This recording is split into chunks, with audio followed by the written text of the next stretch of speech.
Viewpoints on the talk station, FM 107, AM 1240. As we are preparing this conversation, just to remind you first, this portion of the program has been pre-recorded to accommodate our guest meeting schedule as well as travel schedule. Of course, our guest being Representative Pat McElraft, North Carolina's 13th Legislative District, Carteret and Jones counties, with us briefly today. And with that, Representative McElraft, good afternoon. Thanks for joining us. Appreciate your time. Thank you, Lockwood. I'm happy to be on. Well, I know that you've got a busy day ahead of you, a busy week ahead of you. As a matter of fact, I understand that the legislature, it will be considering budget issues. As a matter of fact, as I was told Friday, the House is finalizing the budget, for all intents and purposes, probably already finalized, and will be introducing it to the Senate or giving it to the Senate for their considerations. Am I correct on that? Well, on Wednesday, we will actually be in appropriations all day long, and that's when everybody tries to rob everybody else's money that they got in the budget and with their own amendments. So that's quite the day. You wouldn't believe how many amendments come through trying to change the budget. But anyway, we've already gone through our budget committees and in each of the areas, and our area is Agner. And that's agriculture, natural, and economic resources. It also has the Division of Environmental Quality in there. Mm-hmm. So we do the funding for all of those folks: commerce, agriculture, tourism, all of that, and all the the sites, the historical sites, and everything come out of our budget. Right. I got that passed last week. All right. I love your description where we try to rob each other's money. I love that in the budget issue. I appreciate. It's all the taxpayer money, by the way. Oh, I understand. No, that's correct. That's all taxpayer money.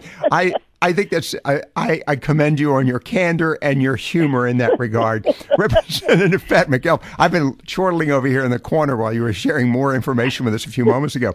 Representative McElraft with us this afternoon briefly. You got to have some humor when you got this much going on. That's for sure. Okay.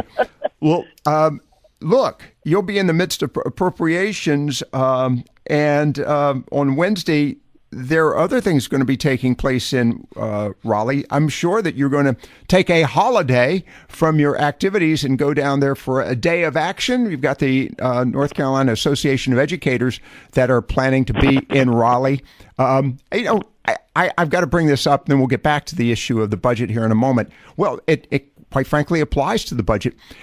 I read with interest late last week, that Mark Jewell, president of the North Carolina Association of Educators, has said that they would not be interested in rallying in Raleigh if you'd only give them more money. It strikes me as that's a form of extortion. We won't, I tell you, I feel extorted because I tell you what, we have given and given and given.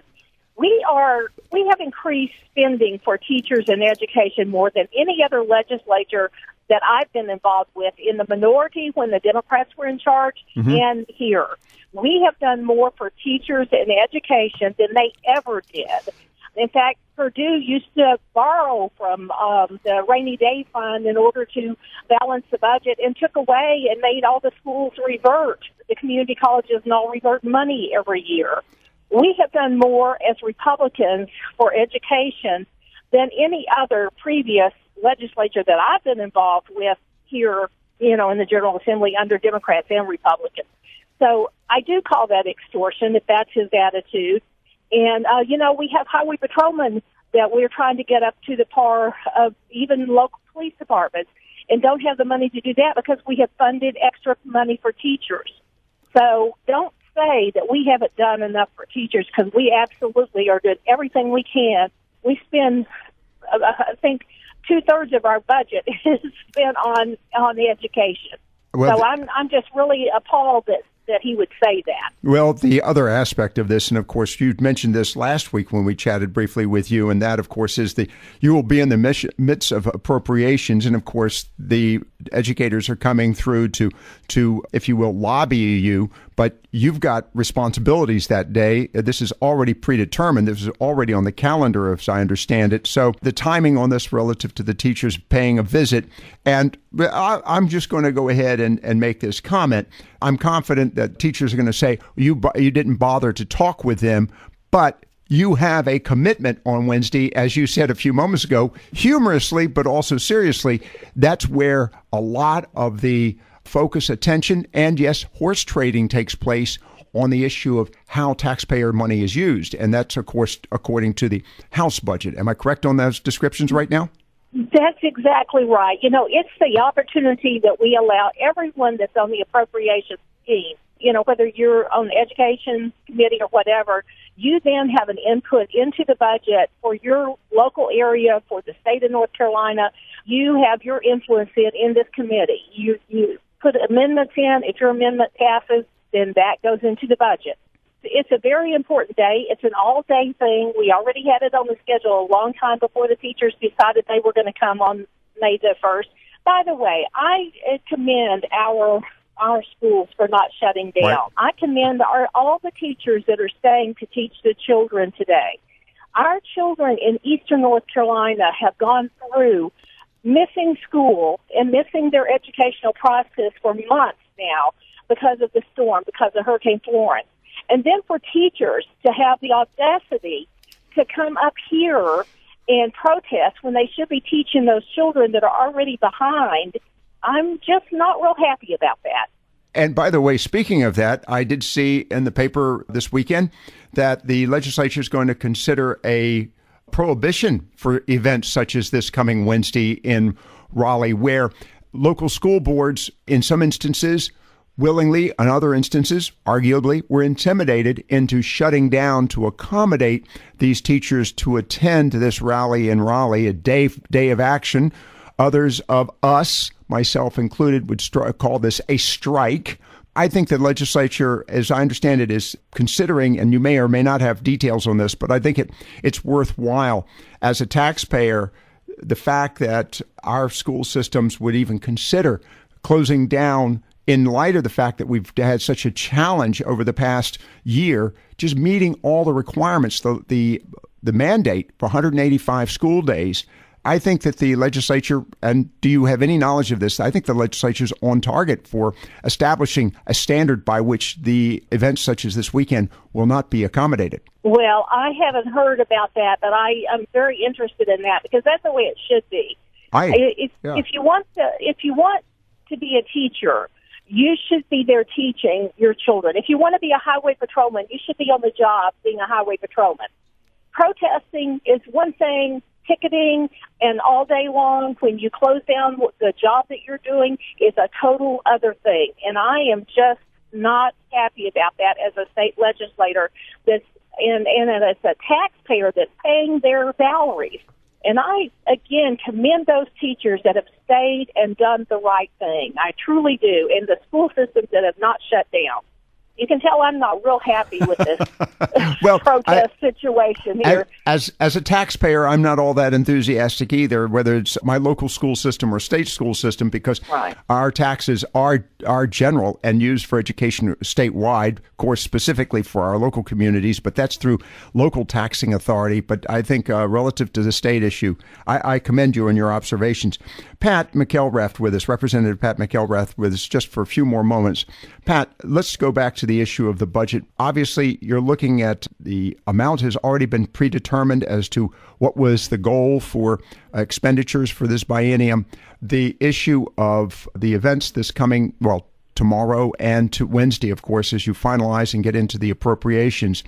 Is there anything that is sort of outstanding, in your opinion, that we has sort of upset the budgetary process, or are things moving along smoothly? I've not seen a great deal of information about income for the 2018-19 tax year, but it looks like it's moving along smoothly. I don't know if we've seen much in the way of announcements of budget surplus, but is there anything that you are seeing as you're heading to Raleigh that are kind of major events in the budget decision, such as we've mentioned schools, and of course I know that the leadership has also worked on the topic of expanding, or actually considering the expansion of funding for schools, school construction, one a case of a bond, the other case being pay-as-you-go.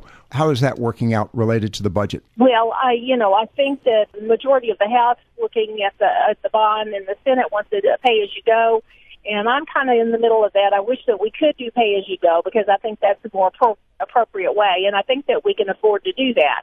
But that's a different story about we're trying to help the counties build schools because we do know that they have issues with that, especially the poorer counties.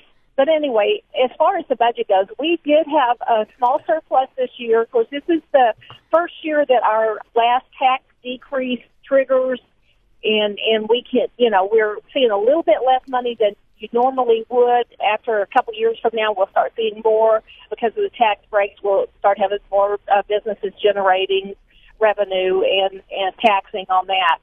But we're doing well. We have a good budget. We're not in a deficit. We still have a nice rainy day fund even after 2 huge hurricanes.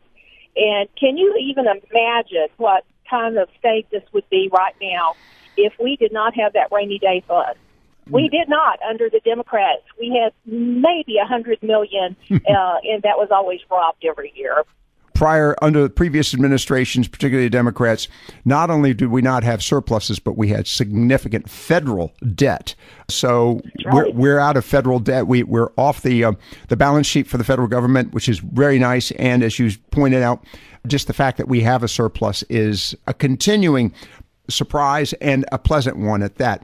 Pat, before we wrap it up with you, and I again do appreciate your time. I know you're headed to Raleigh as we speak in preparations for upcoming battles to save your committee meetings today. This is also our crossover week. We're having to get all of our bills crossed over to the Senate this week too. So it's a huge week. Wow. And in the midst of it all, you're going to be inundated with teachers on Wednesday.